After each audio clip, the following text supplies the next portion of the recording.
नमस्कार मित्रांनो, प्रश्न बघा काय. एक मोटार गाडीने 50 किलोमीटर प्रति तास या वेगाने सरासरी पुणे ते मुंबई अंतर कापण्यास 6 तास लागतात म्हणून तुम्हाला सांगितले. पण 50 किलोमीटर पर वरचा वेग आहे, 6 तास लागलं त्या ठिकाणी. म्हणजे टोटल किती अंतर कापलं? 50 गुणिले 6 बरोबर 300 किलोमीटरचं अंतर कापलं. तेच अंतर पुढे बघा, जर त्याच मोटार गाडीने तेच अंतर 4 तासात कापले तर गाडीचा सरासरी वेग किती? आता हे 300 किलोमीटर नंतर 4 तासामध्ये कापायचंय. मग तिचा सरासरी वेग किती? 300ला तुम्ही 4ने भाग लावायचा. उत्तर काय येते बघा. 300ला जर तुम्ही 4ने भाग लावला तर तुमचं उत्तर येते 75 किलोमीटर पर आवर. पर्याय क्रमांक कुठला आला? चौथा आला. ठीक आहे, समजलं. आता ऍज अ सेम क्वेश्चन मी तुम्हाला देतो बघा.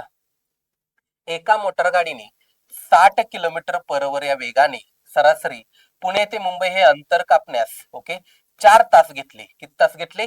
4 तास घेतले. तर तेच अंतर 3 तासात कापण्यासाठी त्या गाडीचा सरासरी वेग किती? या प्रश्नाचं उत्तर तुम्ही कमेंट करा. थँक्यू.